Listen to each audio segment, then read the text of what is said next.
aqui o Bruce, de volta na confraria, em estreia desse podcast, o Pindaíba Cast. A gente está aqui hoje para falar de Get Back, esse documentário monstro que o Peter Jackson fez, o projeto Get Back, né, que acabou resultando no filme e no disco Let It Be dos Beatles, em janeiro de 1969. Quem viu e era fã dos Beatles provavelmente teve uma reação parecida com a minha. O queixo caiu e não voltou para a cara até agora. Quem não viu e gosta de Beatles deveria ver, porque o negócio é pancada, pancada mesmo. São quase 7 horas de duração que ele editou a partir de 60 horas de vídeo e 150 horas de áudio, e é um negócio, para quem curte Beatles, que vale muito a pena. Eu estou aqui hoje com a Marina Viana, atriz e dramaturga. Desculpa, Marina, essa palavra é muito difícil. Né? Vou repetir. Marina Viana, atriz e dramaturga. Como é que tá, Marina? Beleza? Tudo bom, Andres? Dramaturgo é um termo muito antigo, né? Tipo, é um negócio que o povo não usa mais, né? Esse negócio de escrever. Eu curto muito coisa antiga. Eu curto muito coisa antiga. E drama fala a verdade. Uma das riquezas da humanidade está no drama. Estamos aqui junto também com o Delfim. O Delfim é esse cara que ele é editor, jornalista, designer, nerd convicto, um cara que tem muita coisa para contribuir com a gente aqui. Bem-vindo, Delfim. E aí, Drius? E tem outra, ainda obsessivo, né? Foi assistir o Get Back quando, tipo, saiu o capítulo, eu estava lá esperando ele sair para poder assistir, e depois de tudo, eu ainda me ia assistir de novo Let It Be para poder falar assim, vamos ver agora se o Ringo estava certo, né? Se Nossa, eu podia ter feito isso, desculpa, pensei alto. Que o Ringo falava assim, faltou alegria, né? Vamos ver se faltava alegria mesmo. Né? Eu já digo para vocês o que eu acho. Joia, gente, eu vou puxar o papo aqui, assim, para a gente falar, cada um de nós aqui falar breve. Cara, estou esquecendo, o Joá está aqui com a gente. Joá, que é cineasta, membro fundador da confraria e é o comandante do Lambisgoia Cast. Lambisgoia Pindaíba, nosso podcast surgindo na confraria, muito bom. Gente, eu vou confessar um negócio, que eu vi o documentário dos Beatles e como o Anderson, eu fiquei com a boca aberta, que eu acho que eu vou ter que ir como é que é o médico de osso lá, o ortopedista, para ver meu maxilar, que na sequência o Galo ganhou. Eu não consigo parar de rir, cara. Anda sorrindo o dia inteiro. Eu acho que eu vou ter algum problema no maxilar. Eu precisava confessar. Vocês devem estar felizes essa semana, não? Ô, Delfim, você não faz Eu não tenho como descrever isso. Puta merda, que virada monstruosa, hein? Eu fiquei bobo. Galera, vamos começar. Eu acho que cada um aqui falar um pouco do que são os Beatles na vida da gente, né? Eu queria puxar dizendo o seguinte, eu ouço Beatles desde sempre, né? Eu tinha meus tios que ouviam muito Beatles, e na minha casa sempre tinha muito Beatles. Eu, com 6 anos de idade, né, quando a minha escola tinha aula de inglês muito cedo, eu já sabia cantar algumas músicas dos Beatles.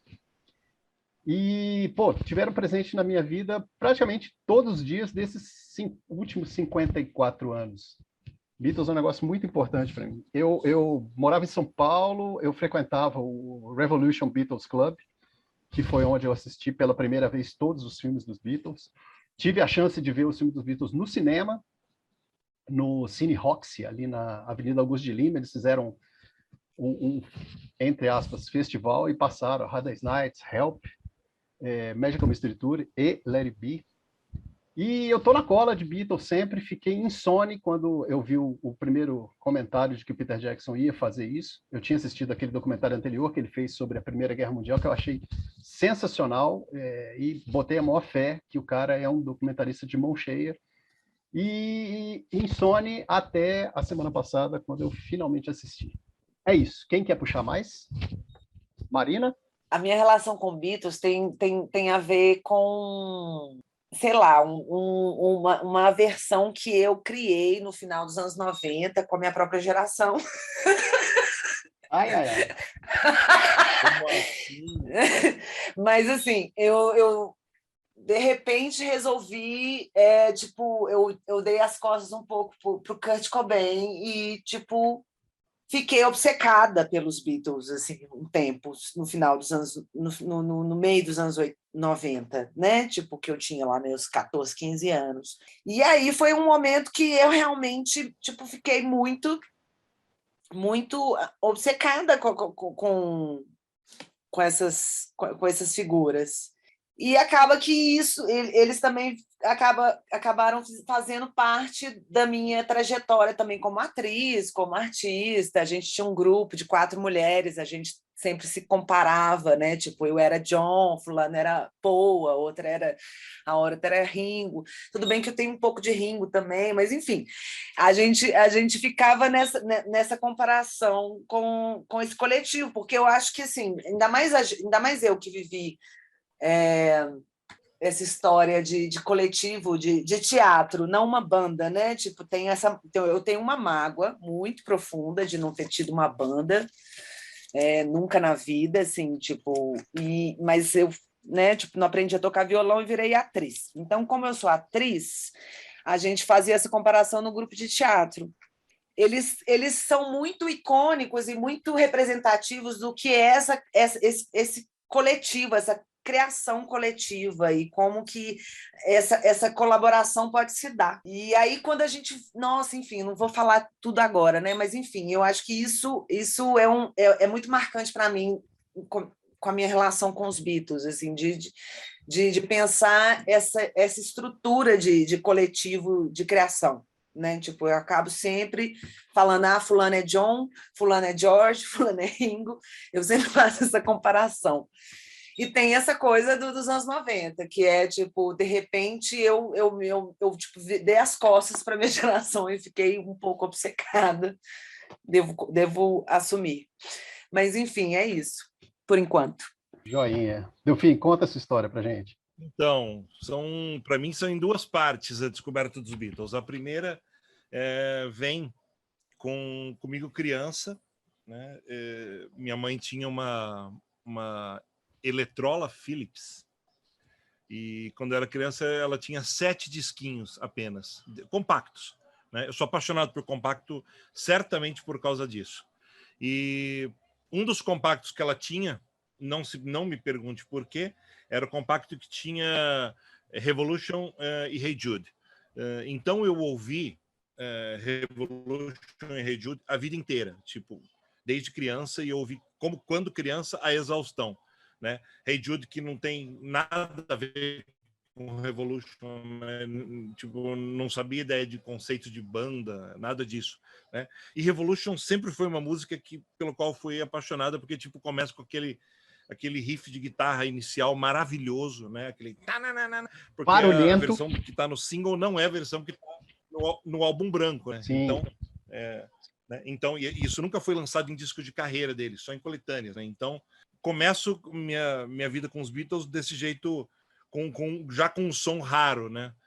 E daí passa-se muito tempo, e depois que eu começo o meu primeiro emprego e eu tenho dinheiro para comprar disco, um dia eu vou no Carrefour, e antes de ir no Carrefour, meu emprego era de digitador numa ótica, e tinha um programa de flashback na rádio, e tinha uma rádio interna que ficava repetindo esse rádio o tempo inteiro, e esse programa de flashback, na hora de ir embora, um dia que eu não tinha aula na faculdade, começou a tocar Eleanor Rigby, e eu fiquei simplesmente apaixonado por aquilo, eu nunca tinha ouvido, e daí me dá uma decisão que mudou a minha vida em relação aos Beatles, né?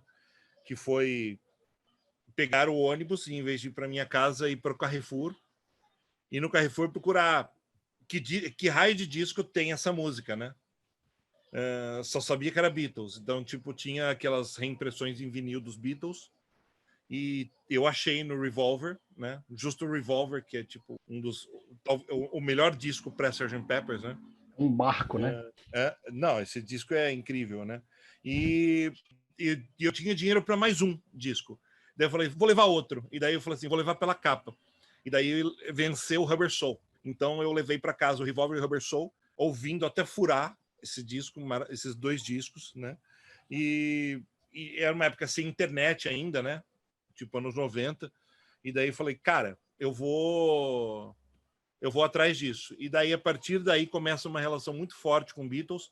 Meu melhor amigo, descobri logo depois de contar a história para ele, o cara fala, porra, eu amo Beatles, vocês quanto que a gente começou a trocar figurinha, né? Não sabia dessa parte da carreira dele, e aí começou uma relação de paixão total pelos Beatles e individualmente pelas carreiras, inclusive a carreira solo do Ringo, né? Então, gosto muito desses meandros e tal. E quando foi anunciado o Get Back, eu falei assim, mano, é um documentário sobre a porra de um documentário. O que o Peter Jackson vai fazer?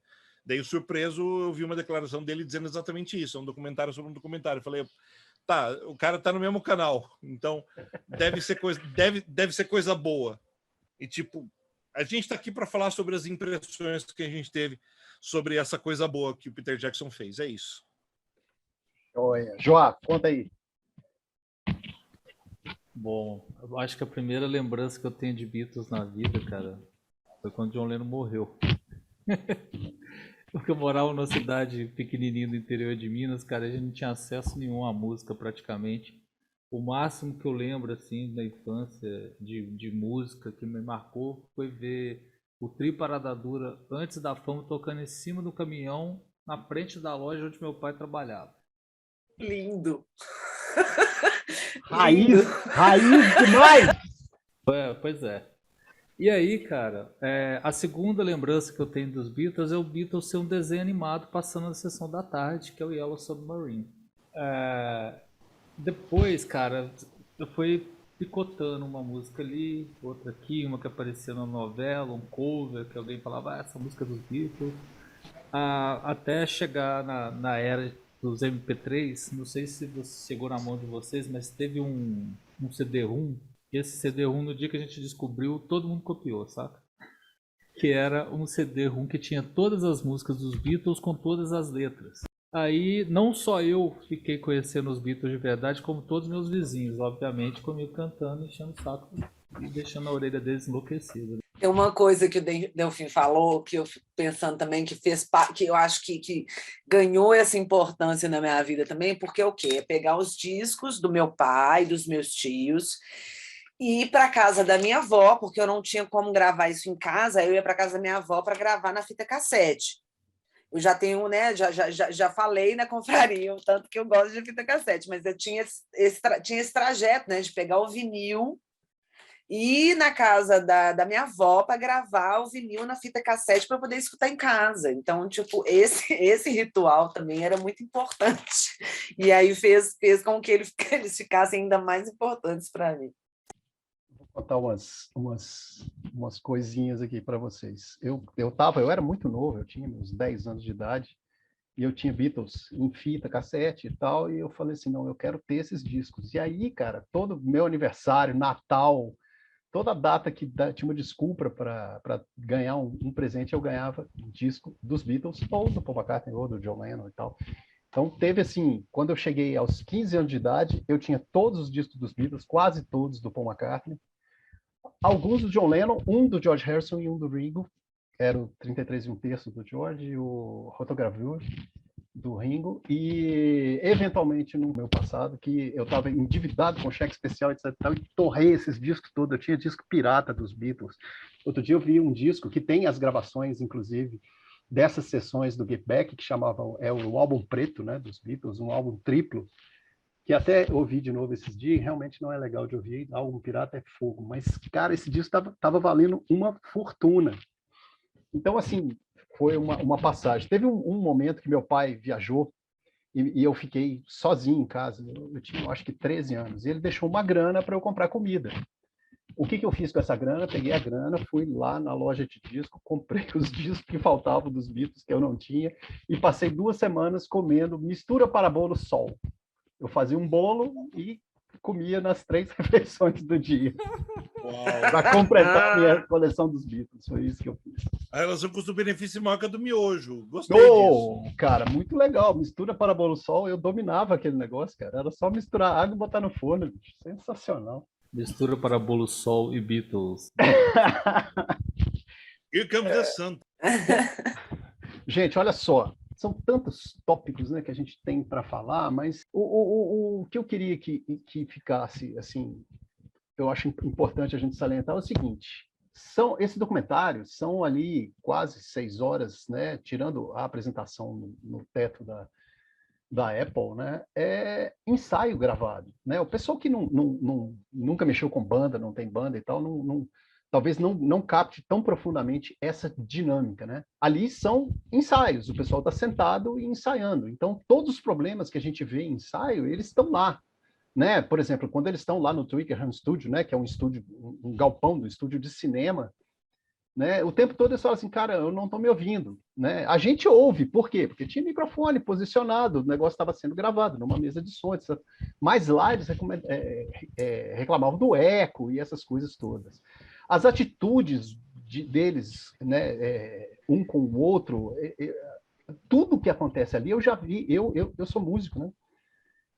Já há algum tempo e já passei muitas horas da minha vida em ensaio e assim, tudo que acontece ali é o que acontece numa banda normal. Os caras são muito de carne e osso, né? Então, tanto as discussões, né, como tem no primeiro episódio, a discussão do George com o Paul falando, toca assim, faz assim, não sei o quê.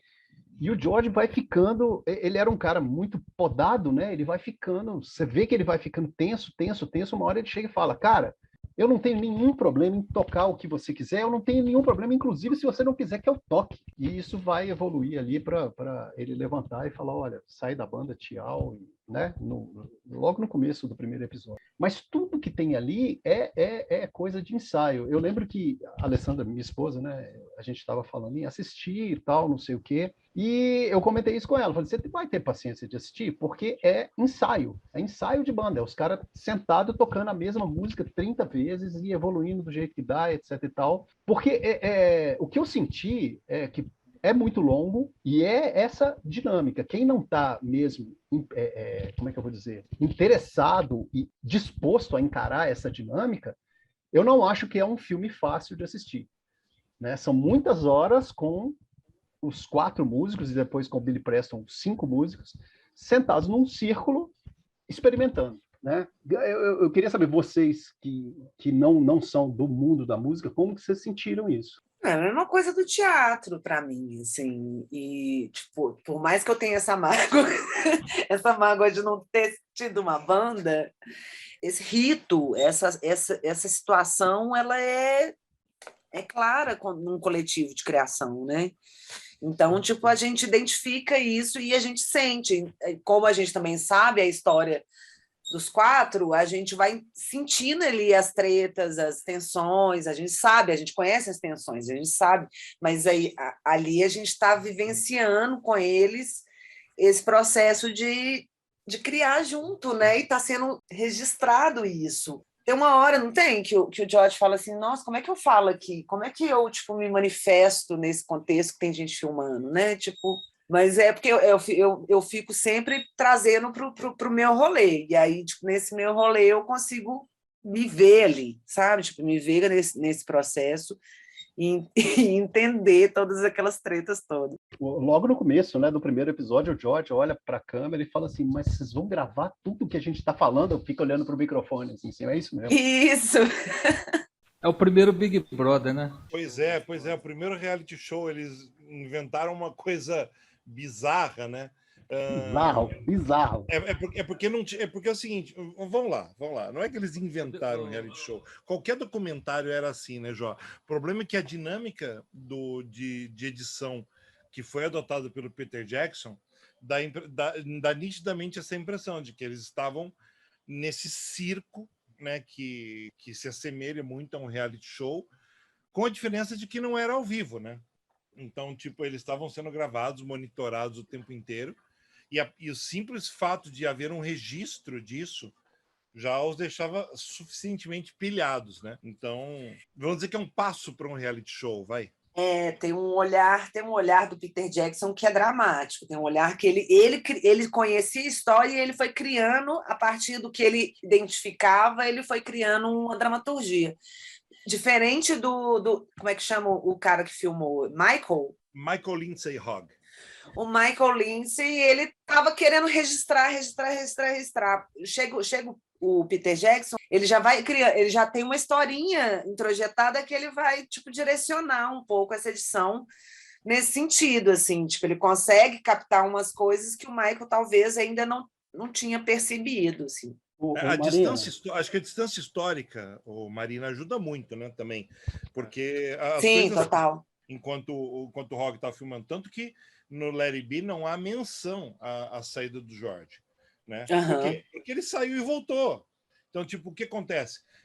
Tipo, fecham, tipo, dá um fade out com um efeito, tá? Quando abre de novo, já estão em Savile Row gravando no estúdio da Apple. Então, tipo, é isso, sabe? Porque a edição do Let It Be, ela é basicamente não é um registro do processo musical, mas é um registro das músicas compostas e das sessões musicais. Então, por isso, soa muito solene, para não dizer que soa meio funesto.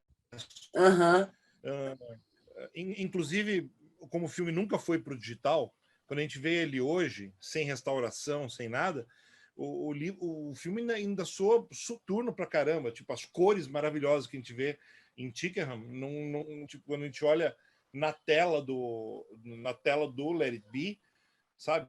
Tipo, lá parece esquisito, parece que tá tudo meio assombreado, né? Parece que o clima tá pesado mesmo, né? Então, sabe o que eu acho? Mesmo as coisas na Apple são assim. Eu vou falar para vocês o que eu penso, cara. E isso é uma coisa que lá atrás, né, quando eu vi Let It Be pela primeira vez, lá no Revolution, né, que deve ter sido 1981 ou 79, alguma coisa assim, para mim e para muita gente que eu conheço, Let It Be é o documento da separação. Né? Eles estão documentando ali a decadência final, os Beatles descendo a última ladeira. E ele tem esse negócio meio soturno mesmo. E aí eu queria contrapor o que a Marina falou ali. Rodrigo, com o seguinte. Você não acha que o fim dos Beatles influenciou demais na montagem do Let It Be? Sim. Tipo assim, vamos justificar porque acabou? Exato. Ou justificar, ou vamos mostrar como foi esse fim. Porque todo mundo, né, teve aquele impacto assim, cara, os Beatles estão se separando. Tinha, né, os tabloides de fofoca que falava. Né? Tem até um momento no Get Back que eu acho ótimo, que eles estão sempre com os tabloides na mão, né? Em vários momentos eles estão com os tabloides na mão e o John Lennon tá lendo um negócio lá e o George fala assim, não, John e George trocaram soco. Aí o George olha e fala assim, cara, eu nunca troquei soco com ninguém, não tem jeito da gente processar esses caras, não? Então, tinha aquele burburinho de que estava rolando alguma coisa e eu acho, definitivamente, concordo, Jorge, o fato do Larry B ter aparecido depois da separação, ele se transformou nesse documentário. E eu acho que o Peter Jackson, ele até falou isso numa entrevista, a hora que ele botou a mão, né, naquele monstro de 60 horas de vídeo e a equipe toda assistindo, etc e tal, ele falou assim, cara, não é isso que está filmado aqui, não é isso que aconteceu, né? Esses 3 semanas que eles passaram lá no Twickenham e na Apple, né, não foi isso, não era separação. E aí eu acho que isso influencia, ele quis fazer, na minha cabeça, tá? Ele não disse isso, mas eu imagino que ele quis fazer um contraponto, falar assim, cara, não era desse jeito. Teve um tempo atrás que a Lê me deu a... Mas ele disse isso. Ele disse? Eu não sei. Ele disse que só faria o documentário se ele pudesse dar outra perspectiva. Outra perspectiva. Tem um tempo atrás, a Lê me deu a biografia do Paul McCartney. Eu não topo ler biografia, eu não curto ler biografia, mas Paul McCartney se eu tivesse um ídolo na música, certamente é o Paul McCartney. Ele me acompanha na vida desde criança, eu conheço a obra dele toda, solo e até aquela sinfonia que ele escreveu e tal. E eu fui ler. E ele fala bem isso. Quando ele vai falar dessa época do Get Back, ele conta várias coisas, etc. Mas não tem aquele era o momento da separação. Entendeu? E o Peter Jackson, eu acho que ele conseguiu mostrar isso. Cara, os caras estão tudo zoando o tempo todo, um fazendo graça com o outro. Até o George, depois da briga, ele volta num astral mais legal e tal. Então, assim, é um contraponto, Let It Be. Let It Be realmente é um negócio soturno. Foi dos filmes dos Beatles, né? É o que eu menos assisti, porque ele me dá uma sensação ruim. me dá uma sensação ruim, Levi. Então, olha só que curioso, né? O Delfim falou no começo. O Delfim, como é que é a frase do Ringo que você falou do começo sobre as memórias dele? Que vamos ver se era. Como é? E o Delfim foi beber água, deixou a gente. Ixi, Faltou Não, alegria. não fui beber nada de água, né? Mas eu confesso que eu distraí um segundinho. ô Delfim, eu gostei dessa frase. Não fui beber nada de água. Gostei. Achei legal. Achei legal. Na verdade, tem umas latinhas de gin na geladeira. Tava promoção no supermercado ontem, eu aproveitei e comprei, mas não, nem isso eu fui beber. Ô Delfim, como é que é a frase que o Ringo falou, que você disse no começo sobre. O Ringo disse, o Ringo deu algumas declarações repetidas durante o tempo, né? Desde que o documentário saiu, Let It Be, e por muito tempo ele disse, inclusive quando o Peter Jackson pegou o projeto, né? Ele sempre disse que que o Let It Be não tinha a alegria que estava presente de verdade no ambiente. Tipo, ele acha o documentário muito triste e tipo ele falou não há esse movimento de tristeza no documentário, sabe? Nas gravações, no ambiente, naquele janeiro de 69, né? Em geral, tudo era muito feliz, né? E na última declaração que ele deu, quando o Peter Jackson foi pôr a mão na pistola, ele falou assim: espero que o Peter Jackson revele isso, né? Que é justamente o que acontece, né? Que a gente percebe que há um clima familiar, a gente percebe, tipo, as parceiras dos Beatles todas aparecem, né? No caso da Linda Eastman, ela leva inclusive a filha dela, e a filha dela faz um fuá, né? Toca o terror, né? Toca o terror. Não, Ela toca o terror, ela é maravilhosa, ela é incrível. Inclusive tem uma cena que o Peter Jackson manipula muito bem, é manipulada essa cena, porque essa cena, uma parte dela tá no Let It Be, e tipo, uma hora que a Yoko tá gritando, né, cantando aquelas músicas gritadas que são insuportáveis, e tipo, e daí aparece a menina com um olhar curioso, como se estivesse olhando para Yoko, vendo aquilo. E logo depois ela pega o microfone e começa a gritar igual, né? Para vergonha de todo mundo, porque para uma criança é fofinho, né? E tipo, fica Mas o próprio John fala assim: Yoko, olha isso! Tipo, Sim, fala exatamente. Né? Só que daí, quando você vê essa cena no Let It Be, você percebe que exatamente aquela cena, aquele olhar curioso da menina, não é para Yoko, é para um quadrinho que estava atrás da bateria do Ringo. Então, o Peter, só para dizer que o Peter Jackson também sabe manipular a história, essas emoções da gente, né? Então, tipo, a gente deve considerar que ele é um baita documentarista, tudo, mas ele deu uma de Michael Moore ali. Então, tipo, onde mais pode estar levemente fracionada a história a favor de uma leveza maior, né? Eu adoro o disclaimer que tem antes de todos os episódios, que olha, nós temos 150 horas de áudio, nem todas têm imagem. Tipo assim, então nós fizemos, a gente fez uns truquezinhos aqui para preencher. A gente fez uns truquezinhos. Já tá avisado desde o começo. Vamos dizer assim, ele dá a entender que os inserts são feitos só quando tem fotografia, essas coisas, né?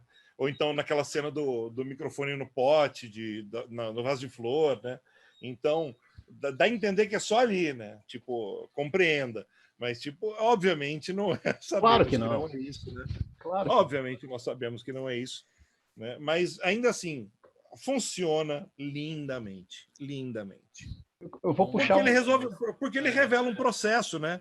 Ele tipo, a gente tipo, na primeira parte, quando a gente vê o Paul McCartney brincando com a guitarra e de repente você começa a reconhecer que está nascendo Get Back ali, tipo, ali naquela brincadeira ele está descobrindo Get Back e tá saindo Get Back, tipo, o instrumental daquilo. Eu falei assim, isso é a história nascendo. isso acontece com quase o disco inteiro. Então, é muito revelador, é muito bonito de se ver, sabe? E são as coisas que escaparam à sensibilidade do Michael Lindsay Hogg na época. Então, é por isso que eu acho bonito, apesar de ter essa pequena manipulação, que é uma coisa de documentarista, né? Tipo, eu tenho uma ideia na cabeça, tipo, se eu puder, eu vou moldar o documentário à minha ideia inicial, né? A não ser que haja uma prova irrefutável do contrário. Então... Só para fechar essa parte aí da construção, né? A ideia do documentário ela surgiu depois que o Paul assistiu um filme com o Picasso fazendo uma pintura do quadro dele, da tela branca ao quadro pronto. Foi daí que apareceu essa ideia de fazer o projeto Get Back. Olha, mas também rolou aquela invejinha do circo dos Rolling Stones, né, cara? Tipo, que ela é comentada, inclusive o John fez parte das gravações, né? Então, inclusive o John fica zoando o primeiro episódio inteiro, o né? tempo sim, todo. o primeiro episódio e o segundo, né? E o terceiro. O tempo todo ele fala, os Rolling Stones, agora como é que é o seu anfitrião? Os Rolling Stones. E aí ele vai trocar os Rolling Stones por várias pessoas e tal. É muita zoeira. E eu gosto tanto da imagem, aí, tipo, indo pro Rock and Roll Circus, eu gosto tanto da imagem do Mick Jagger olhando pro John Lennon naquele documentário. É tipo é um negócio, né? Tipo, ele é muito apaixonado por John. É super legal, super legal. É lindo. E aí, já que nós estamos falando em, né, é lindo, se amavam e tudo mais, vamos falar um pouco dos familiares que aparecem lá, né? Já comentou da Linda Eastman, né, que ela fica muito na dela, tirando foto de tudo, porque, né, ela era fotógrafa. Da Heather, né, a filha dela, que tocou o terror, que é sensacional a aparição dela.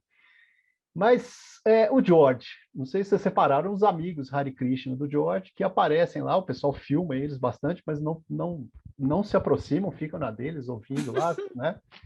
Eu achei isso super legal. A Maureen, a Patty Harrison, ela aparece uma ou duas vezes só e também bem na dela, lá no canto, não participa do negócio. A Maureen Starr aparece várias vezes, né? Maureen Stark, ela aparece várias vezes, mas também na dela, senta lá do lado da Linda e tal, vem aqui, conversa, etc, mas não participa de nada. E a Yoko, bicho, sentada no meio da banda. Eu amo. Cara, Yoko Ono. Eu também. Eu acho a Yoko Ono fantástica, como atriz e como pessoa. Eu sigo Yoko. Ela é muito foda, gente. Como é que chama esse negócio? Aquele negócio que a gente escreve na internet, Twitter. Sigo Yoko no Twitter. A gente está sempre aqui em casa, a Lei e o Yuri, meu filho, os dois são formados em artes, né? Então eles curtem muito Yoko Ono. Eu estou sempre tendo notícia dela. Tenho um profundo respeito por ela. Mas eu vou falar como músico o quanto que isso é chato. Sabe? Não, o Paul fala, né? Tipo, essa frase tão maravilhosa, né? Tipo, ele tá na cena mais icônica, para mim, a cena mais icônica do filme é o Paul sentado, e aí ele começa a falar do John, e aí ele começa a falar, tipo, nossa, daqui a 50 anos vai ser ridículo, o povo vai falar assim, eles acabaram porque a Yoko sentou no amplificador. Não é isso, né? E não é isso. Mas não é isso, mas assim, tipo, enfim, esse momento para mim é muito lindo, ele tipo, muito emocionado, porque estava acabando um relacionamento ali. Ele chega ali depois da conversa que eles têm com o George, com o George. Chega o Ringo e ele de manhã, e eles começam a conversar. Você vê que todos dois estão incomodados dela ter tomado a palavra do John, né, para conversar com o John. Não falou, né? O John não falou, etc e tal, mas isso é da personalidade dela. Eu acho, agora, eu tô falando como músico, né? Quando eu tô ensaiando e alguém leva a namorada, isso já aconteceu várias vezes, e a namorada fica sentada no meio da banda. Isso às vezes inibe as pessoas. Isso às vezes atrapalha. Entendeu? Não sei se era o caso ali, mas eu fiquei incomodado com isso. Apesar de ser uma pessoa, eu tenho certeza que os Beatles não separaram por causa dela, mas é uma situação meio, sei lá, eu fiquei incomodado com isso. Mas o Paul, nessa mesma fala, Ele fala, eles estão muito apaixonados e eles estão com essa necessidade profunda de ficar juntos o tempo todo e a gente tem que respeitar. Ele termina essa fala com isso. Linda, né? Hã? É uma compreensão que a gente não tinha tido ainda da boca do Paul na época. Sensacional. Né? Acesso. E eu acho que isso faz com que a gente, tipo, ela tá perdoada, sabe? Ela tá... Momento. A gente ficou por anos e anos e anos com essa botaria, com essa má vontade, sabe, com a Yoko, e tipo, é um casal. É porque não é ela que tem que ser perdoada, né? Tipo, é o John que não tava afim mais, cara. O John tava afim de ficar com ela. O John tava numa outra onda, tipo, o George não tava afim. Não tem nada a ver. O John não tem nada a ver com a Yoko. Tem a ver com o John. O John estava afim de ficar com a Yoko, não estava afim, sabe? É mais profundo que isso, Marina. Tem a ver com a vida. A vida claro, eles estavam mais velhos. Eu já tive uma banda que tinha uma espécie de Paul McCartney na banda, cara, que é difícil ter Paul McCartney na banda. Difícil. Sacou? É melhor abandonar a banda. Não, geralmente o Paul McCartney da banda, ele manda demais, ele é chato, né? Tipo, mas aí o legal do Get Back é que a gente vê ele sofrendo muito, entendeu? Tipo, a gente vê o Paul num lugar de tipo, nossa, fudeu tudo, tipo, acabou mesmo. E eu tô mal pra caralho.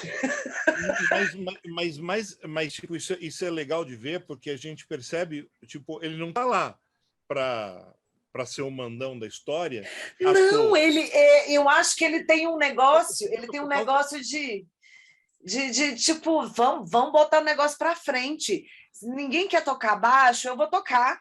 Eu toco de boaça. Mas tipo, é mais profundo que isso, Marina, porque existe a visão da banda que, de certa forma, morreu quando o Brian Epstein morreu. Então, ele sabe disso, a banda sabe disso, a banda sabe que não tem ninguém para poder levar ela de volta para os eixos.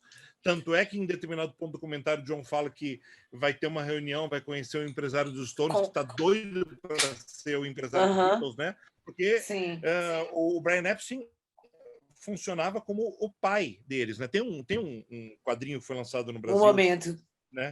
Que chama O Quinto Beatle, a história de Brian Epstein, que é do Viva Activity, que está produzindo o único musical da história que tem autorização para usar as gravações dos Beatles, né? Está acontecendo agora na Broadway, e ele fez o quadrinho antes e tipo, aprovado pela família, autorizado, sabe? E todo mundo foi atrás de saber, e ele mostra o quanto o Brian Epstein segurou todas as barras para que os Beatles não soubessem das merdas que aconteciam por trás, né? Com o empresário do Elvis, com o Ed Sullivan, nos shows, na mídia, no lidar com as gravadoras, sabe? Ele foi apartando eles de tudo isso para poder fazer com que eles tivessem o foco deles na música. Quando ele morre, sabe? Acontece deles terem que gerenciar a própria vida. É o pai que morre e deixa os filhos soltos no mundo. E o Paul tenta pegar para ele esse papel de pai. Só que ele sabe que ele se sente o irmão mais velho que tem que cuidar da família. Ele só não entende que a família está crescida, a família sabe se virar. O Paul tem um momento no Get Back que ele fala exatamente isso, né? O Brian não está aqui mais para dizer, cara, não leva sua namorada no ensaio. Ele fala essa frase, exatamente. Não lembro em qual episódio que é, eu acho que é no segundo episódio. No primeiro. É no primeiro? Não é no segundo,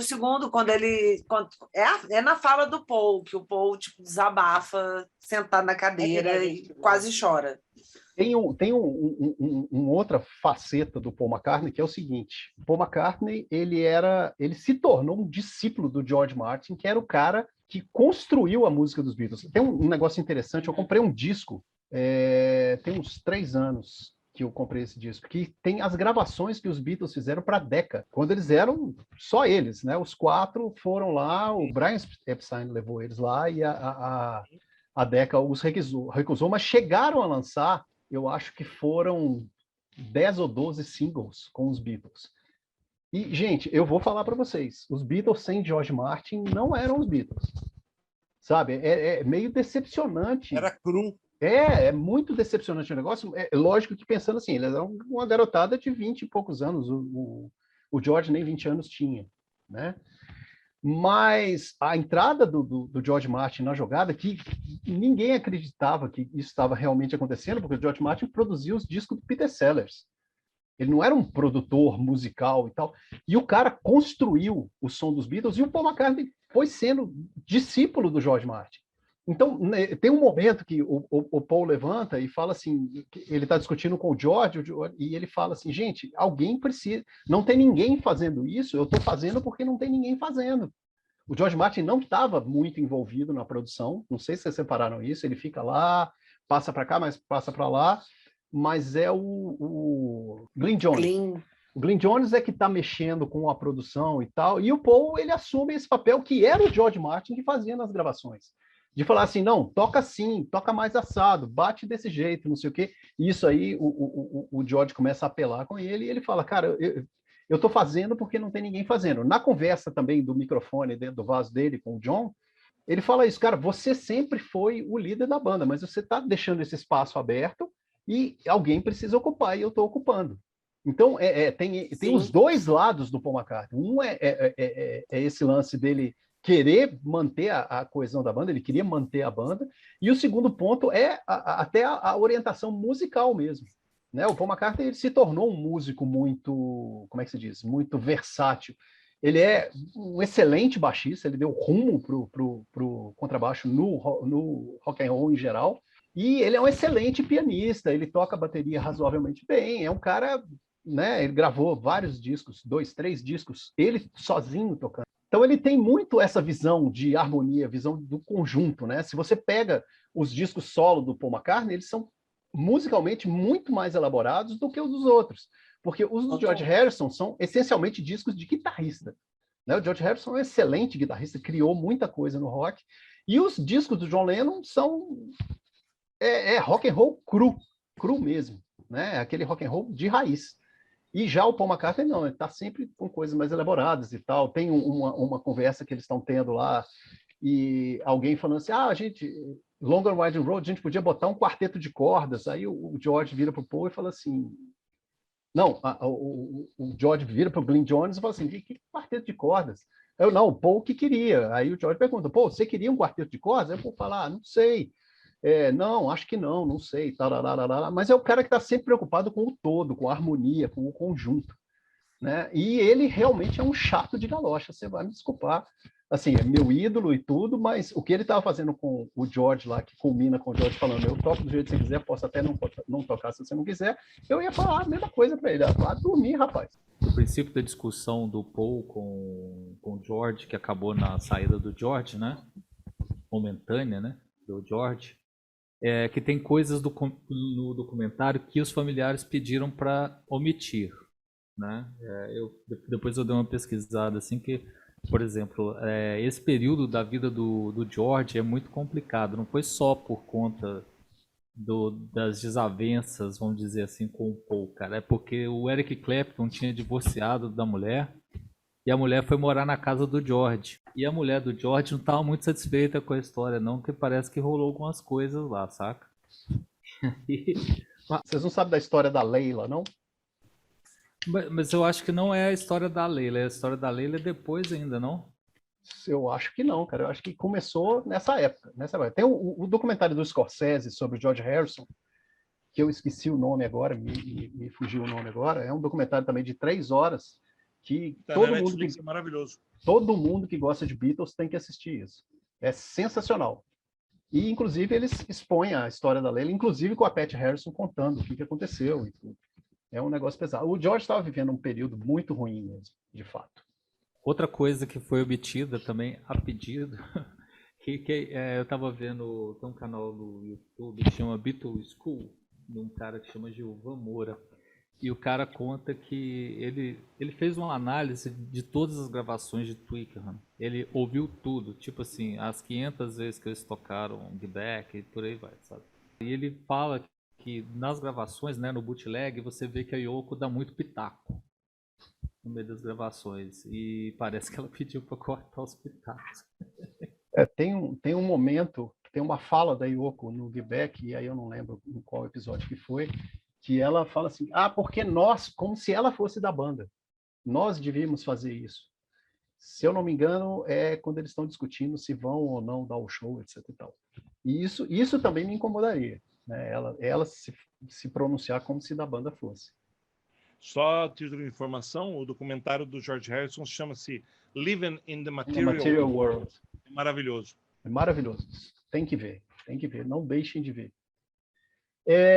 Voltando, só pegando o George aqui, tem um momento lá que deixa bem claro que ele não está legal, é quando ele chega e fala assim, não, porque o Eric faz isso, faz aquilo, ele consegue fazer assim, eu não consigo fazer o que ele faz. Eu estou muito aquém disso. E George Harrison e Eric Clapton são amigos há muito tempo, ali eles já tinham até gravado juntos, né? O Eric Clapton participou do álbum branco. Eles eram muito amigos mesmo, e o Eric Clapton sempre se referiu ao George Harrison como o ídolo dele, como o exemplo que ele seguiu para se tornar o guitarrista que tocou. Então, o George Harrison estava, inclusive, com a autoestima abaixo de zero ali naquele momento. É tipo Jorge Ben e Gilberto Gil. Não resisti, gente, mas A relação é semelhante.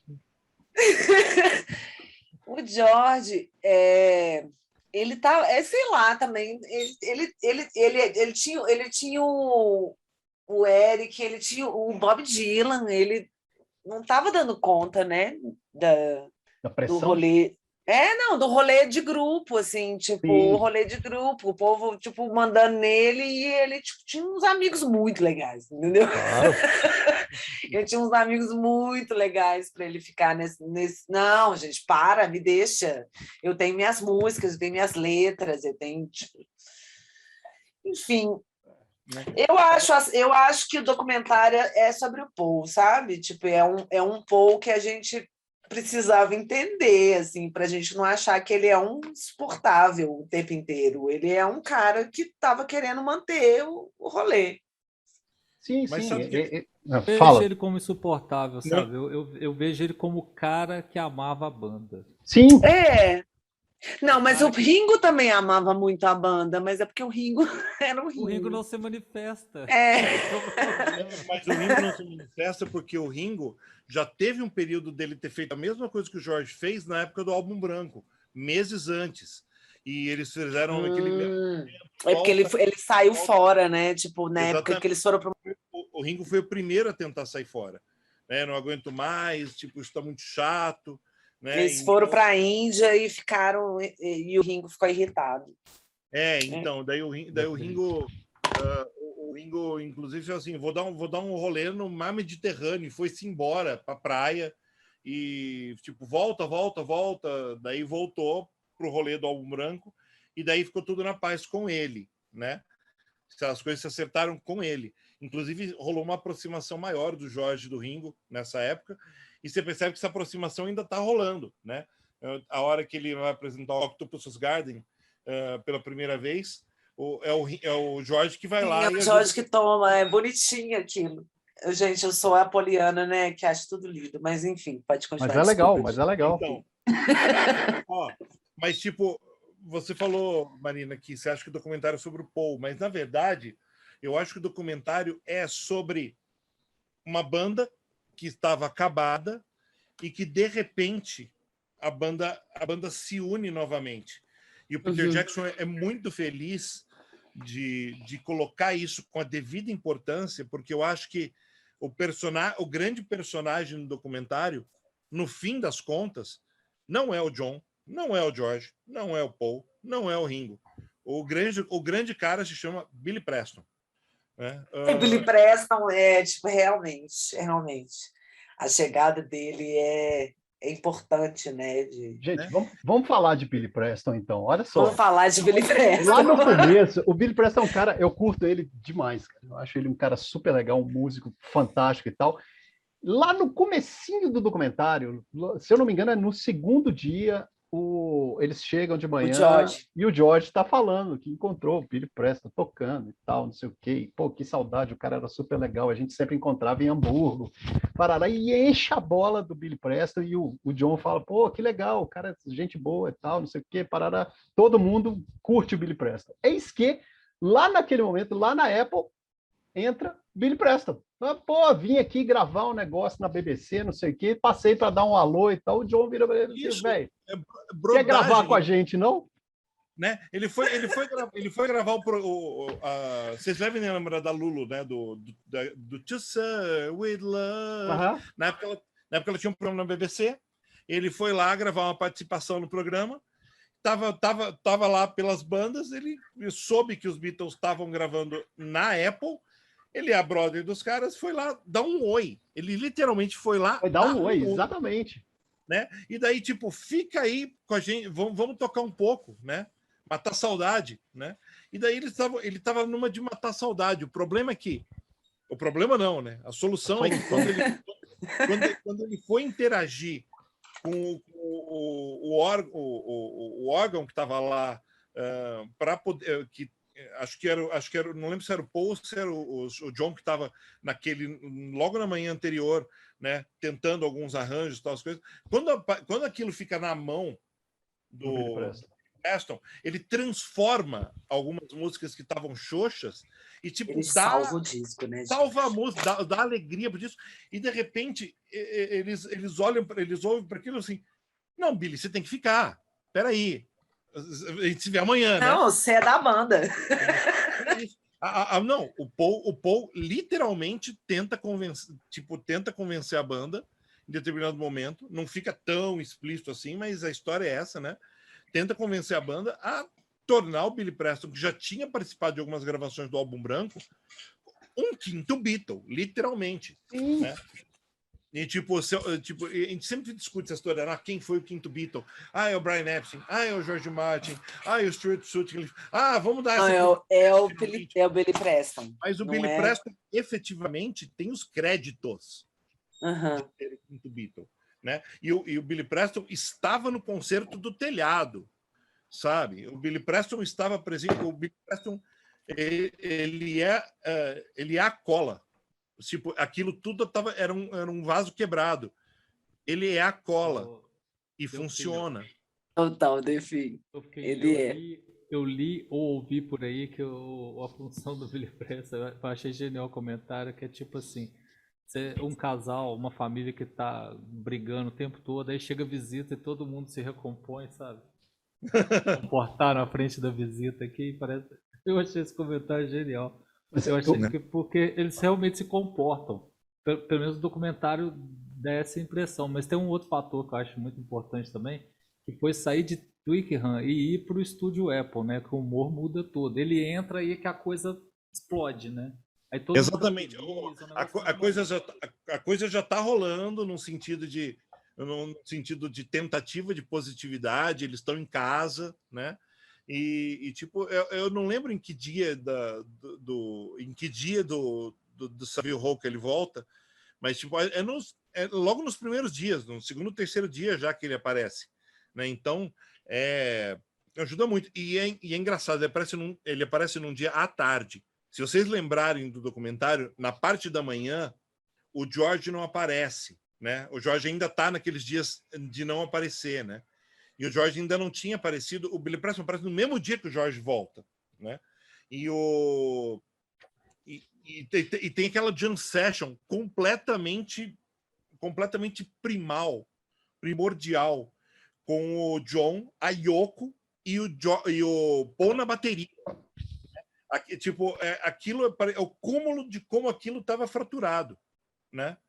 Tipo, ligaram o foda-se total ali. E daí, de repente, à tarde, aparece o Billy Preston. Fala assim, porra, tipo e a melodia, né? O Billy Preston é um cara que vem do gospel, né? Então, o cara, tipo, tem todo um molejão ali no teclado dele, que é tipo um jeito assim, tipo, abre a alma mesmo, né? Dá para você sentir que o som ali a pegada é outra ali, né? Então, tipo, salvou o disco, salvou a banda por mais um ano e meio, sabe? A ponto da banda tá ainda de pé, e decidi abortar o Let It Be, deixa o Let It Be ali, tipo, marinando e tal, e foram gravar o Abbey Road, cara. Tipo, vambora, tipo, isso aqui é bom pra gente. Quando a gente estiver feliz de novo, a gente vai. Não rolou de ficarem felizes de novo totalmente. E a banda acabou meio que de mútuo acordo depois, né? Sem grandes traumas, né? Então, o trauma foi para o público, né? O trauma foi menos para eles, porque eles já tinham passado por esse processo de aprendizado e cura. Eu acho que é isso. O documentário é sobre a cura dos Beatles e não sobre o Paul exatamente, Marina. Acho que é isso que eu queria chegar. Legal isso. Tipo, é um pouco isso mesmo. Concordo com você. Gente, um negócio que me tocou é o Mal Evans. Mal Evans era um cara que ele era o gopher, né, dos Beatles. Era o cara que resolvia tudo, né? Desde sair para comprar chá e comprar banana e arrumar um É o Rhodes banquinho para tocar. que Não, escrevendo as letras? É esse cara. Esse cara. O Uhum. Rhodes é o outro, né? O Rhodes é aquele ruivinho. Acho que é Kevin, né? Sim. O Mal Evans é Tá aquele de falando. óculos que ele fica dançando com a que- filha do Paul McCartney e tal. É o que Sim. toca martelo. Que é o contato com a É o polícia. Pois é. que É o- toca o é o Beatle que martelo. toca o Gente, esse negócio Silver- é assim, o Paul chega e fala assim, cara, a gente tinha que arrumar um som de martelo, mas tinha que arrumar uma bigorna para o som ficar legal. O Mal Evans levanta, sai e volta com a bigorna. Aí põe a bigorna, põe uma plaquinha de metal em cima da bigorna e o martelo. E ele cria o arranjo de martelo no Maxwell Silverhammer. É ele que faz, é ele que toca. Gente, a felicidade estampada na cara do Mal Evans foi um negócio que me comoveu profundamente. Ele lá, Participou, finalmente eu estou participando disso, né? o cara tá muito feliz, bicho. Né? E tipo, Ele é o quantas único letras cara de feliz música... em Twickenham. Imagina quantas letras de música dos Beatles teriam sido perdidas se não tivesse o Mal Evans lá anotando palavra por palavra, minuciosamente, a cada mudança que eles tinham, de humor, de letra. Eu preciso de um Mal Evans, gente, do meu lado o tempo inteiro. Esse é um cara que eu achei sensacional. E outra curiosidade que eu vi lá é que o cara que operava o gravador, né, que ligava e desligava a fita, era o Alan Parsons, bicho. O Alan Parsons depois foi ser produtor de Pink Floyd, criou o Alan Parsons Project, fez todo o sucesso que fez. É um cara que tem um impacto federal na produção de música do Reino Unido do começo da década de 70 para frente. E ele estava lá operando fita, cara. Liga, desliga, pausa, volta. Imagina o que é sentar numa mesa de boteco e tomar uma com esse cara. Bicho. O tanto de história que vai sair, velho. Deve ser sensacional. Deve ser sensacional. Deve ser sensacional. Mas eu fiquei de cara. Ele, molequinho, cara, né? Magrelinho lá e tal, e operando fita. Bicho. Esse cara foi ser um monstro da música britânica, do rock britânico no futuro. Assim como o Glyn Jones, né? O Glyn Jones saiu dali, foi no futuro ali, ele vai produzir Led Zeppelin e tal. Né? Mas ali, o trabalho do Glyn Jones foi foi um fracasso, né? A hora que ele apresentou a mixagem lá, os caras pegaram e falaram assim, não, pega esse disco aí, deixa guardado aqui e vão gravar outra coisa. Os Beatles retornam para o estúdio para gravar o Abbey Road 3 semanas depois do show, cara. Pensa no impacto disso. Tanto é que a gente vê o Abbey Road sendo construído junto com o Let It Be, né? A maioria das músicas que está no Abbey Road, a gente vê elas sendo construídas ali. São pouquíssimas músicas que não estão lá apresentadas. Exato. Naked é baseado na mixagem do Glenn? Não. Tem várias especulações em cima, mas o que eles fizeram, a intenção do Let It Be Naked é tirar o que o Phil Spector colocou. Sim. Né? E, inclusive, hoje eu fiquei ouvindo o Let It Be Naked e eu acho que os takes de algumas músicas não são os mesmos, inclusive. Long and Wide Road certamente não é. Certamente não é, porque o Paul canta frases diferentes na música. Mas o Let It Be Naked é isso. É porque, né, o Phil Spector pegou aquilo tudo depois do fim dos Beatles e fez o que quis.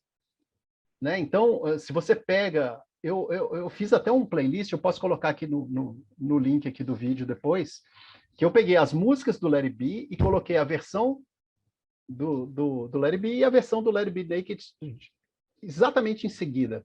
Que aí você escuta a diferença. O Let It Be é um disco fechado, é um disco enclausurado, você sente aquela pressão em cima da música. No Let It Be Naked, a música respira. Eu não vou nem dizer que eu gosto mais ou gosto menos, não vem ao caso, mas você sente que a música respira, a música aberta.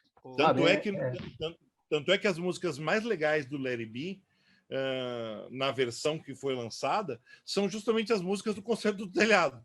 Sim. Isso que eu ia falar. Uma das coisas mais legais que tem no documentário é quando tem um take, aí aparece assim no take, escrito lá a legenda. Foi usado Esse take foi usado Esse take foi usado no disco, Uau! Aí você fala, nossa! Isso é bom mesmo. Isso é Não, bom. Na hora do telhado que fala que vários dos takes foi pro disco, velho, eu não acredito. Nunca imaginei isso, sabe? Tipo, é verdade. Eu acho que a cereja do documentário é isso, saca? Mas eu vou colocar o link aí dessa playlist que eu fiz no Spotify e vocês avaliem por vocês mesmos. Senta, escuta. João, Marina, Drius, o que nos leva a pensar, né? Se a força policial da Polícia Metropolitana de Londres não tivesse intervindo ali, será que a gente não teria tido de verdade um Let It Be massa, bacana, espontâneo, né? Porque, tipo, gravado ao vivo ia ser incrível. Cara, o momento de maior felicidade do Paul é quando no telhado ele vira para trás e vê a polícia na porta. Eu ia comentar exatamente isso, cara.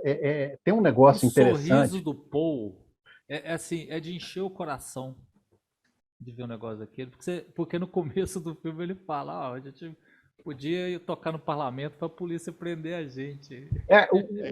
Eles queriam fazer aquele show.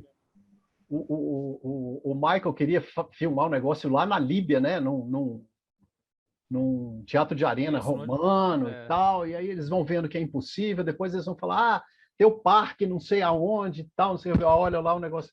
E a hora que eles estão discutindo isso, o Paul chega e fala assim, na verdade a gente tinha que ir no lugar sem autorização.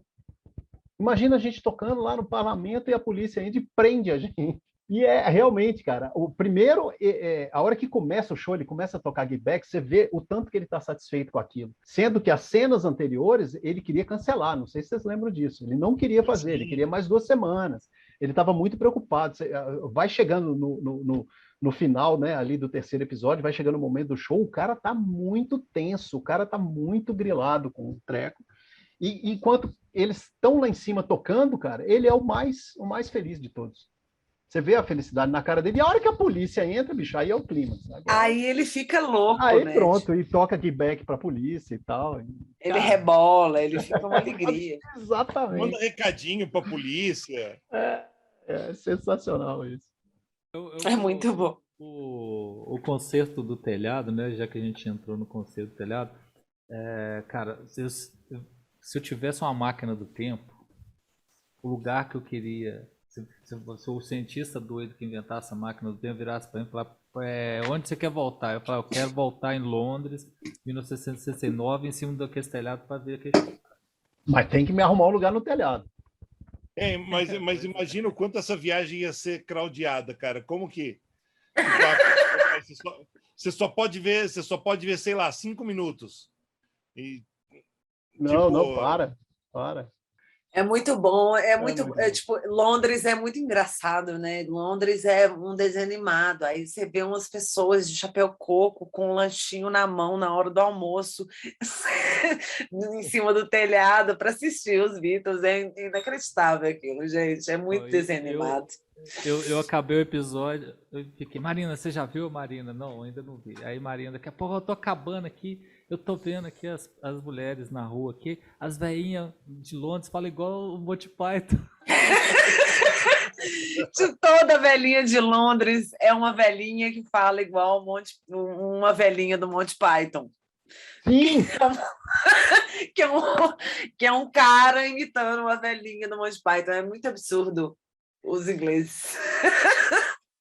A montagem do terraço tá tão maravilhosa, cara. Você tem uma imersão naquele concerto que eu quase achei, cara, voltei no tempo e vi esse show em cima do telhado. E a forma como eles transformam os policiais em protagonista, cara, aquela montagem ficou maravilhosa, cara. Porque os caras são alívio cômico da montagem. Eu não consigo não rir dos policiais, cara. Eles estão comendo. Mas aí a gente tem que dar... E ficou muito bem montado. Mas a gente tem que dar, Joa, aí todo o crédito para o Michael Lindsay Hogg. Ele previu que uma merda dessa podia acontecer. Botou a câmera escondida. A câmera escondida lá dentro, né? E pôs câmeras móveis lá fora para, se acontecer esse negócio desse, acompanha a polícia, né? E tipo, toda essa ação coordenada, planejada na cabeça, tipo, é uma coisa não autorizada, vai dar merda. Tipo, sabendo que vai dar merda, foi lá e que conferiu, né? Então, tipo, a inteligência do cineasta em ter previsto isso, né, em ter coordenado isso, sem que os Beatles soubessem do que estava acontecendo. É isso que eu queria dizer. É sensacional isso. Tem um humor involuntário ali, cara, que eu acho genial, que o câmera saca e fica, velho, que é o incômodo do chapéu do policial. O cara fica mexendo a boca o tempo todo, cara. Não tem ele fica comendo, né? Tipo, a alcinha do... A alça sobe pro nariz, bicho. Eu amo aquilo. É sensacional. Gente, deixa eu puxar um outro fio agora, que eu acho que é o core desse negócio. A fluidez das músicas, cara. Como que os caras vão compondo, né? O Delfim falou ali, o Paul sentado com o baixo começa a fazer um tururum, tururum, tururum, e de repente é Get Back, cara. De repente você reconhece, fala, cara, isso é Get Back. E o cara vai fazendo, e você vai vendo a música sendo construída, etc e tal. Cara, isso é sensacional. E quantas vezes isso acontece ali, né? Nessas 6 horas e pouco que tem. Cara, que coisa fantástica. Como isso me bateu lá no fundo. Ver o processo de criação sendo... A gente sempre fala muito de processo de criação, mas como você cria, tal coisas. Tipo, e a gente não adianta a gente ter 10 mil palavras, um manual para descrever o que é só vendo acontecer que a gente vê como acontece. E a gente se torna testemunha dessa coisa maravilhosa que é o processo de criação dos Beatles. E que é uma coisa que não está, em momento algum, no Let It Be. Não está. E tipo, talvez pelo tempo excessivo que a gente tenha disponível para assistir, né? Tipo, são quase 8 horas de documentário, e daí a gente consegue assistir em 3 partes esse processo acontecer com literalmente todas as músicas, sabe? Sim. Tá tudo lá.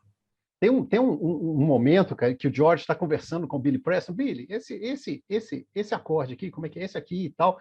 Aí ele começa a falar assim, cara, eu tô achando interessante esse negócio de piano, porque eu nunca toquei piano, e na hora de compor, olha só, a composição toma um outro rumo, e ele começa a tocar um treco que é Old Brown Shoe, cara.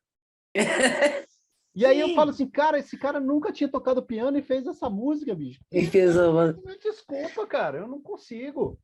Sabe? Aí você fala assim, bicho, eu sou um músico muito medíocre mesmo, não é possível. Porque aquela música é sensacional, cara, e aquela toada que ele dá no piano, cara, né? É um treco muito legal. E o cara nunca tinha tocado piano, tá perguntando pro cara que acorde é esse, que acorde que isso ia puxar. Esse aqui você pode puxar para esse aqui e tal, não sei o quê. A música tá saindo ali na sua frente, cara. Olha que coisa maravilhosa, né? Ou então o John, né, cantando Don't Let Me Down. E tem um verso da Don't Let Me Down, cara, eu não lembro o que é, mas ele vai cantando o verso e o verso é grande demais. Aí você fala assim, cara, tira aquela palavra ali que vai caber, e ele insiste no verso errado, cara, ela não cabe na música. E não vai, cara. Vai. E a gente funciona. Cara, eu fico assim, bicho, sabe aquele filme que você fala assim, não entra aí não, que o assassino tá aí dentro. É a mesma coisa, cara. Fala assim, não é assim essa música, cara. Tira essa palavra aí que vai caber o verso. É sensacional, cara. E outra coisa sensacional, né? Diga Pony vai pro set list deles como All I Want Is You. E na hora que eles chegam lá e falam assim, vou tocar All I Want Is You, aí o John Lennon fala assim, Diga Pony. Ou seja, ele batizou a música naquele dia. E o Paul a mesma coisa, né? Vamos tocar On Our Way Back Home. Não, é Two of Us. Na hora, lá em cima do telhado, entendeu? As músicas... Let It Be é chamada por muito tempo de Mother Mary. Mother Mary, exatamente. Então, cara, que legal que é ver isso, bicho. Sabe? Tá exposto a esse negócio, é muito bacana. Coisa de composição e deles apresentarem composições que eu achei muito legal é que o documentário dá a impressão, tipo assim, olha, os Beatles se separaram, mas o Beatles, enquanto uma criação coletiva, não acabou. Porque tem um monte de música, igual você tá falando aí, que uma lá, eu acho que ela chama Road to Marrakech. Jealous Guy. Você tem a música do George Harrison, que vai virar o nome do disco depois. All Things Must Pass. Uhum. E que dá uma dimensão para os discos solos dele, que são um pedacinho dos Beatles, sabe? Sim. É um negócio muito massa, cara. Não, lá no começo, o próprio Paul toca a música lá que tipo ele dá dicas e você reconhece coisas que vão estar no primeiro disco solo do Paul, depois que vão estar no Ram que ele faz com a Linda. A Linda. Sim. Então, ele mostra... Muita coisa já está antecipada ali. E você tem uma coisa também que eu acho muito, muito legal, deles do Paul cantar Stand By Me, frequentemente, ele em vários momentos ele canta Stand By Me, para depois o John retomar, o John gravar isso depois. Tem um momento que o John toca Give Me Some Truth, né, que é do Imagine. Ele tá mostrando pro Paul e o Paul vai dando uns palpites na música e tal, não sei o quê. Então, muita coisa já estava pronta ali, né? Uhum. E pensa quanto tempo de elaboração, né, para eles poderem se aceitar de novo, né? Tipo, aceitar as músicas. Por exemplo, One After 909 é uma música do começo de carreira deles. Tipo, o processo, a gente está vendo um processo ali que começou quando eles eram os Quarrymen. Então, tipo, eles pegam uma música da época dos Quarrymen e jogam para os Beatles, tipo, puta, que saudade de tocar isso, né? E eles vêm assim, tipo, eles jogam numa sessão com o Billy Preston, tipo, porra, ficou do caralho, funciona, isso é rock and roll, né? E, tipo, a música vai, e, tipo, de repente, eles nem questionam mais, a música está no cardápio, sabe? Tá lá oferecida, vai entrar. E foi pro disco, né, cara? E foi pro disco, claro. É engraçado escutando vocês, assim, e tipo, depois que eu assisti o segundo episódio, eu fui escutar Ram, entendeu? Eu vou escutar Paul McCartney, eu vou escutar Dear Boy, e a primeira música eu esqueci o nome, mas enfim, tipo, Backseat of ele coloca Backseat of My Car ali, sabe, que é maravilhosa, sabe? O Ram é tipo, provavelmente meu disco preferido do Paul, sabe? O Ram é muito bom. Então, tipo, e quando eu vejo aquelas coisas aparecendo, né? E eu sabendo que o Ram é um disco muito emotivo dele com a Linda, eu falo assim, o quanto a gente fala muito do John e da Yoko, mas o quanto o Paul também não está envolvido com a história da Linda já naquele momento, né? É muito bonito ver esses laços afetivos se misturando às histórias quando a gente tem uma percepção futura, né? Em 1970 a gente não tinha quando o Let It Be foi lançado. Então é isso que eu acho que redime o documentário redime a Yoko, e eu acho que redime muito o Lindsay Hogg no seguinte sentido: ele fez o filme que ele podia fazer com o conhecimento que ele tinha, que se pretendia fazer de acordo com o contexto histórico, sabe? Agora, se ele revisitasse o material de novo, talvez saísse um filme não igual ao do Peter Jackson, que é um monstro, mas tipo, ele teria uma questão histórica diferente também, e faria uma coisa diferente também, né? É por isso que é uma pena a gente não ter o Let It Be em mídias digitais. A gente só consegue pegar uns torrents muito ruins para assistir, né? Mas Mas, tipo, Eu lembro de assistir em VHS, gente, o Lady B. É porque só saiu em VHS. Depois ele nunca foi para DVD, nunca foi para Laserdisc, sabe? Tudo que tinha era VHS, sabe? É isso. Uhum. É fantástico, cara. Gente, eu acho que os tópicos que eu levantei aqui nós cumprimos todos. Eu queria fazer um comentário aqui, rapidamente, que a gente falou do George, que estava numa fase, etc e tal, não sei o quê. Cara, e aquela bota do George Harrison? Alguém comenta? Eu amo aquela bota, por favor. Eu quero muito aquela bota. Desde sempre. Desde os meus 15 anos, eu quis aquela bota para mim. Tipo, a primeira vez que eu vi George Harrison com aquela bota, eu falei assim, eu preciso de uma bota como aquela. Onde que aquele cara arrumou aquilo, gente? Sabe? Aquelas coisas que veio do Nepal, sei lá de onde.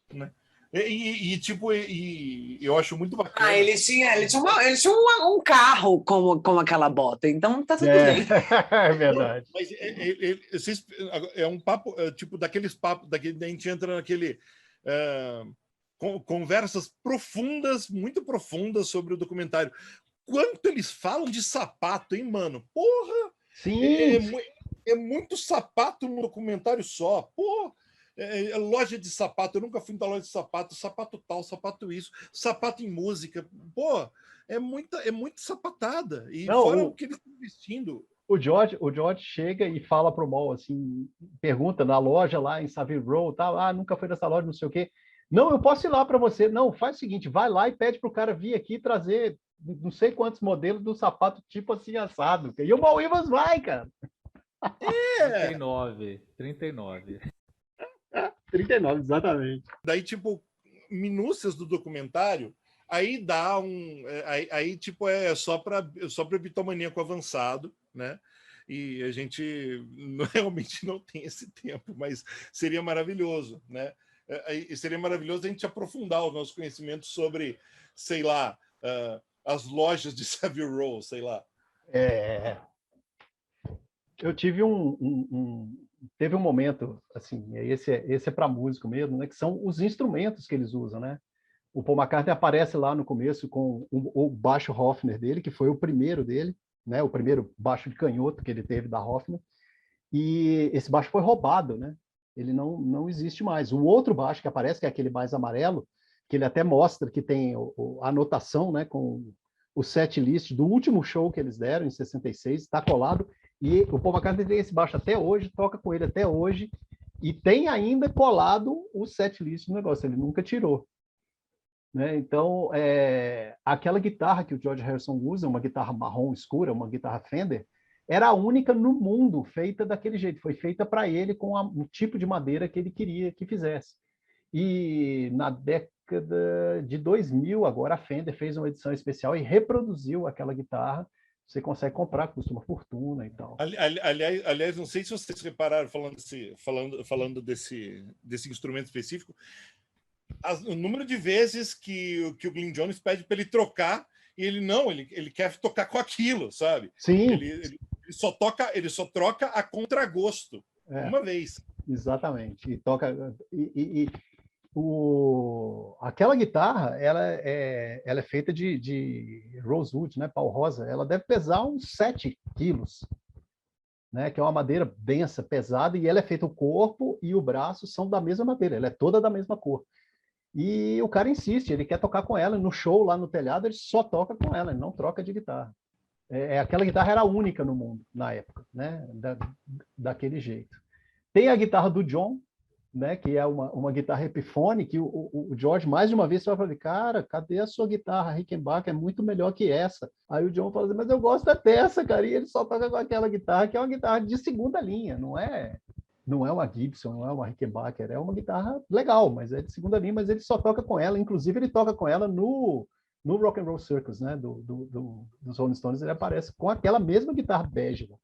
E por último é o tal do baixo, né, que o George e o John ficam revezando. Quando eles vão tocar baixo, eles tocam com um baixo Fender de 6 cordas, que era um instrumento que tinha acabado de aparecer também, que devia ser mais confortável para eles, sei lá, eu acho aqui uma trapezonga sem tamanho. Mas todos os baixos, que não é o Paul McCartney que toca, ou seja, quando o Paul McCartney está no piano, todos os baixos são tocados naquele troço. Isso é uma coisa que eu realmente não sabia. E quem toca? John ou George, depende da música. Eu adoro a toalhinha do Ringo em cima da caixa. E eu ficava Adoro a feliz. jaqueta vermelha de Ring Star no Nossa, telhado. nossa, é uma capa de chuva aquilo, não é não? O que é aquilo? É, uma capa de chuva, com certeza. Mas assim, não, a roupa que eu mais gosto, assim, vocês estão falando de guitarras e tal, mas eu vou falar o quê? Da calça verde. Nossa, Da calça verde de George Nossa. Harrison, um All-Star, e aquele casaco. Eu queria ter aquele figurino.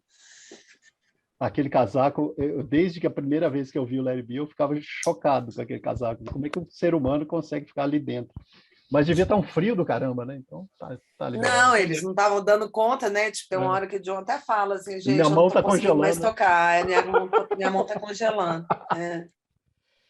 Ai, ai, gente, é muito, muito divertido. Foi muito legal. Foi muito... Mas, gente, estou adorando esse negócio de ficar conversando sobre Beatles com vocês. Ai, É muito bom conversar com quem gosta disso. super legal. Ô, Marina, vamos fazer mais vezes, ué. Vamos fazer, A ué, gente só me chamar. Olha só, o Pindaíba Cast começou, não para mais. Pergunta pro João, eu sou meio entusiasmado com essas coisas. Mas olha só, gente, o Delfim tá no fim do horário dele. Vamos fazer uma finalização aqui. A gente dá como é que chama isso? A gente alinhavar esse papo com as impressões finais, assim. Que veredito que vocês dão para... Eu vou lançar a polêmica logo de cara, e daí vocês dão, tipo, para mim o melhor documentário do rock até hoje era um documentário sobre uma banda de rock que não existe, que é o Spinal Tap. Spinal Tap! Tipo, o que acontece com esse documentário do Peter Jackson é que ele levou minhas expectativas até o 11, sabe? E tipo, ele cumpre, talvez ele alcance um 12. Então, tipo, é muito incrível o que o Peter Jackson consegue. E, tipo, vamos falar, é exaustivo? É! Por isso que ele divide em 3 partes muito palatáveis, né? Com Cliff, ele dá o gancho, né? Tipo, o Jorge saiu, e agora? Fim da parte 1. Tipo, faltam 4 dias para o show, e agora? Fim da parte 2, né? Ele dá essa sensação de você querer continuar assistindo, mesmo depois de você ter visto 2 horas e meia de exaustivos ensaios e criação. De né? exaustão total. E te deixa pilhar, tipo, a primeira parte, tipo, tá super pesado. Segunda parte, euforia, alegria, voltou tudo. Terceira parte, tá chegando o concerto do telhado, eu quero tanto ver isso, né? Porque o Larry B não mostra o concerto do telhado inteiro, ele mostra 28 minutos do concerto, né? E o Peter Jackson mostra os 40 e tantos minutos inteiros, né? Então é muito bom, né? Todo esse processo, toda essa viagem. Então a minha polêmica é o maior documentário da história do rock até hoje, sabe?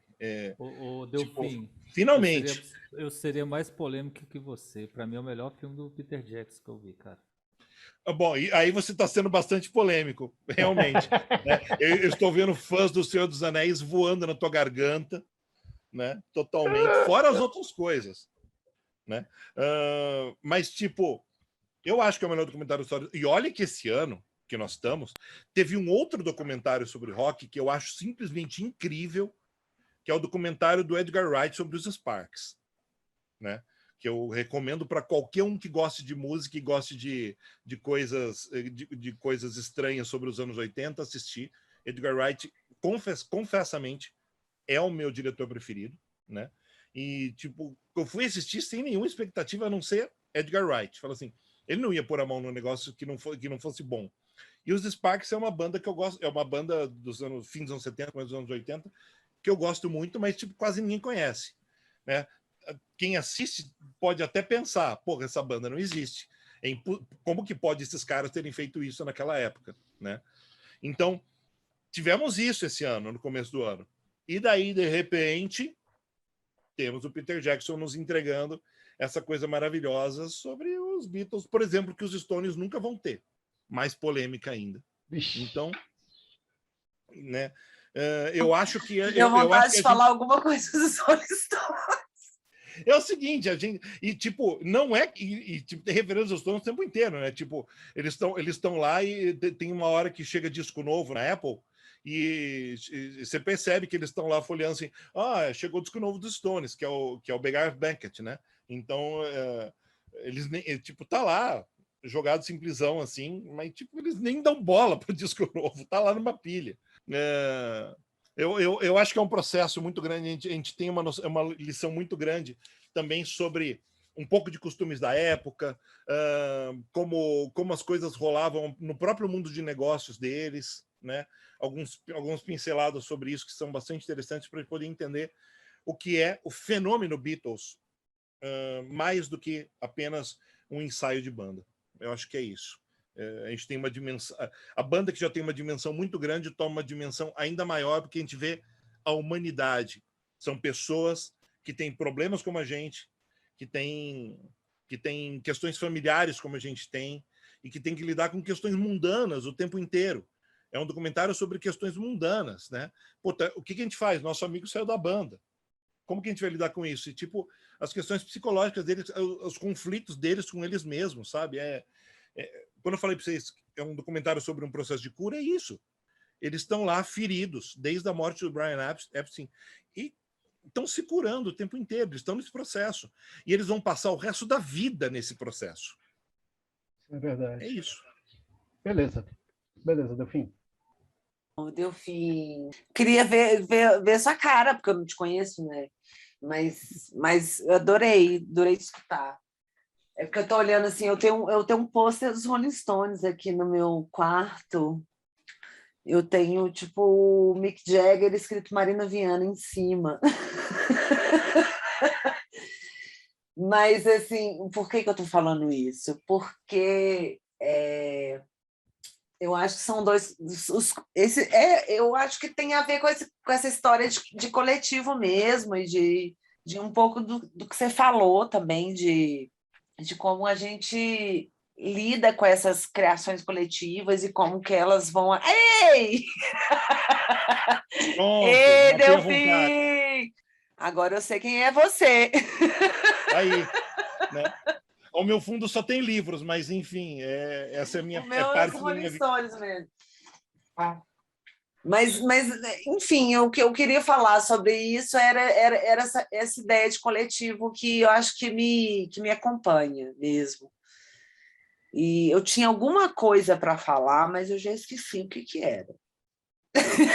Eu tinha alguma coisa para dizer sobre isso, mas eu já me esqueci o que era. Essa minha imagem acabou eclipsando tudo, eu entendo.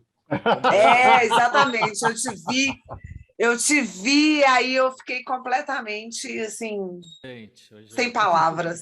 depois eu vou mandar, eu vou deixar aí na descrição os links para quem ainda não conhece o Delfim, o Ih, Já O que caiu. aconteceu já? Tova sumiu. Não, Oi, vamos tá me desligar a ouvindo? câmera de novo, que a câmera que complica. Ah, tá. Vamos lá. Voltou? Voltou. Fala já. voltou! Ó, eu vou colocar na descrição aí para quem quiser ver, né? Vocês têm que ver o alter ego do Delfim, que é o Italian Spider. Melhor filme já feito. Veremos, então. Né? Feito, já que vale a dica, feito pelos mesmos criadores de uma série australiana completamente insana chamada Danger Five. Gente do céu. Já são duas aí completamente insanas, vocês precisam ver. Já anotei aqui. Marina, é isso, então? Seu veredito é esse. Enfim, não sei, eu já me perdi completamente, Deus. Mas, enfim, eu acho que esse documentário eu ainda tenho essa coisa do Paul, assim, tipo, eu olho para o Paul de um jeito diferente depois de ver esse documentário, sabe? Tipo, e eu fico consternada comigo, assim, tipo, com o Paul. Eu gosto de ver ele nessa situação, assim, tipo, e entender que ele realmente era a figura que queria manter o pessoal junto, entendeu? E ele sofreu pra caralho nesse contexto, né? Isso eu acho que fica bem claro mesmo. É. Acho que no fim ele é o cara que sofreu com o fim da banda, né? Era o Sofreu. mundo dele, né, cara? Por outro lado, todo mundo sabe, né, que o pessoal de comum acordo terminou com a banda, como o Delfim citou aí, mas o Paul McCartney se antecipou e foi, né, na Ele fez a televisão, fez a cena, cena, sair da banda. fez a cena, todo mundo Entendeu? ficou puto. Tem isso tudo, e isso irrita a gente, né? Tipo, isso faz a gente ficar irritado com ele, mas nesse contexto faz a gente olhar para um outro lugar. Sim. Que, né? Tipo, porque ele foi tipo o cara que, tipo, então tá, vocês vão acabar com a banda, eu vou aparecer primeiro. Eu vou falar primeiro que a banda acabou. E aí, tipo, e agora, tipo, nesse contexto, a gente vê ele sofrendo com isso. Enfim. O Paul ele voltou depois ali do fim dos Beatles, né? Não sei se o pessoal sabe disso, mas ele fez, né, o McCartney, gravou o Ram, depois ele fundou o Wings, né? Junto com o Danny Lane, que era do Moody Blues, que foi tocar com ele, e a Linda, né? Os três que fizeram a banda. E o Paul voltou lá nas raízes, né? A primeira turnê do Wings eles fizeram numa van, Não sabia isso, não. Paul McCartney, Linda, Danny Lane e os outros meninos da banda, os outros três da banda, dentro de uma van viajando pela Inglaterra. Tem até na biografia, tem um momento lá que eles vão tocar numa faculdade, ele chega com a van no portão e o cara não quer deixar eles entrarem. Aí o Paul vira para ele e fala assim: bicho, eu sou o Paul McCartney, essa é a minha banda Wings, nós vamos tocar aqui. Aí o cara, sei, Paul McCartney tá bom. E deixa eles lá, cara. Então, eu não sei se ele foi reavaliar a vida dele, a postura dele, etc. Mas quando ele começou o Wings, ele voltou lá atrás, tocando em universidade, essas coisas todas. É uma vida muito doida desses caras. Joá, arremata aí. Cara, sabe o que eu achei engraçado? Que acho que umas 2 semanas antes de ver o documentário, eu estava conversando com uma outra grande amiga, Maria Eduarda, e ela me perguntou qual que é o seu Beatle favorito. A célebre frase, né? Aí eu falei pra ela, eu acho que é o John. E aí eu fui assistir o filme, cara, e eu descobri que o filme mexeu tanto comigo, trouxe tanta lembrança de várias épocas da minha vida, saca? De muita coisa mesmo, porque os Beatles têm essa coisa afetiva com a gente, né? E aí eu fiquei me perguntando se eu realmente achava que o John era meu Beatle predileto, sabe? E descobri que eu acho que nesse tempo todo, os Beatles favoritos iam e vinham ao mesmo tempo. E a dinâmica do documentário é tão legal, cara, que não só parece que você está dentro do ensaio, como você está compondo com eles, você está tocando com eles, e que você é amigo deles. E aí, cara, isso é o que eu acho que eu mais gosto do filme, é de sentir. Tem uma coisa de parecer que você faz parte da coisa, da banda, sabe? Isso eu achei legal demais. Gente, vamos encerrando aqui. Eu vou dar o meu veredito aqui. Eu sou, como eu disse no começo, né? Eu comecei a gostar de Beatles muito cedo. Eu aprendi a cantar as músicas dos Beatles muito cedo. No meu tempo que eu era cantor de churrascaria, eu tocava muito Beatles no violão para a galera e o pessoal sempre pedia. Eu tinha aquele negócio de tocar músicas desconhecidas, né? Ou menos conhecidas, eu não tocava os hits. A música que o pessoal mais pedia para eu tocar era Rocky Raccoon, né? Uma música obscura, eu amo. Do álbum branco. E eu passei ali nos botecos e restaurantes que eu tocava a vida toda tocando Rocky Raccoon, que é uma música que eu acho legal. Os Beatles, eu tenho identidade com todos eles, né? Ainda que a minha simpatia musical tenda para o lado do Paul McCartney, eu sou baixista hoje, por causa do Paul McCartney, eu resolvi tocar baixo porque ele era meu ídolo mesmo, mas eu tenho uma identidade ideológica muito forte com o John, as músicas dele, as letras dele me tocam muito.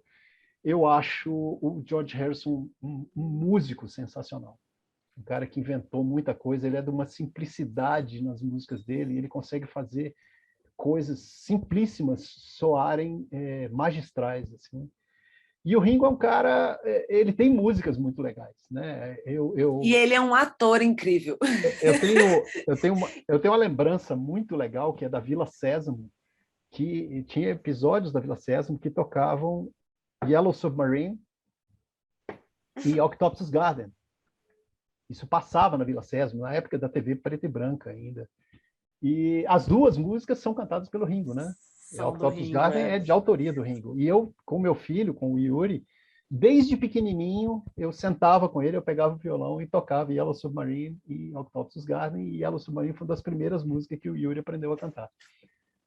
E, então, assim, a minha ligação com Beatles é muito intensa. Eu realmente fiquei assim, perdi o sono quando eu vi o primeiro trailer desse negócio. O Joá sabe que eu fiz um voto de castidade de não assistir trailer de filme mais, mas esse aí não teve jeito. Não teve jeito. Eu assisti o trailer, fiquei perturbado, criei uma expectativa muito grande. Eu estava numa ansiedade no dia anterior que esse negócio ia estrear. E sentei e assisti e ele preencheu minha expectativa. Eu achei muito fantástico, veio tudo na minha cabeça, desde gastar minha grana do rango com os discos dos Beatles que me faltavam, dos meus presentes de aniversário e Natal serem todos os discos dos Beatles na minha infância, no fim da infância, né? De eu ter vendido meus discos dos Beatles para pagar a dívida, e hoje eu recuperei todos. Do dia que eu comprei o remix, o remaster dos discos dos Beatles no original mono, e que eu saí, eu fui no supermercado com o fone de ouvido, e quando começou a tocar... Ai, caramba, como é que é o nome da música? Norwegian Wood, que foi a primeira música que eu aprendi a tocar no violão. Eu comecei a chorar descontroladamente dentro do supermercado, todo mundo me olhando, e eu profundamente emocionado. Que Então, ótimo. os Beatles me tocam muito, fazem parte da minha vida. Eu tive Beatles em todos os dias da minha vida que eu consigo me lembrar, tem coisa com os Beatles. Então, assim, foi super legal. Eu acho que quem curte Beatles tem que assistir esse documentário. Eu acho que quem não curte e tiver paciência vai aprender muita coisa, vai ver muita coisa. Abre altas perspectivas da gente ver, né, tanto o processo de composição, o que resultou daquilo, né?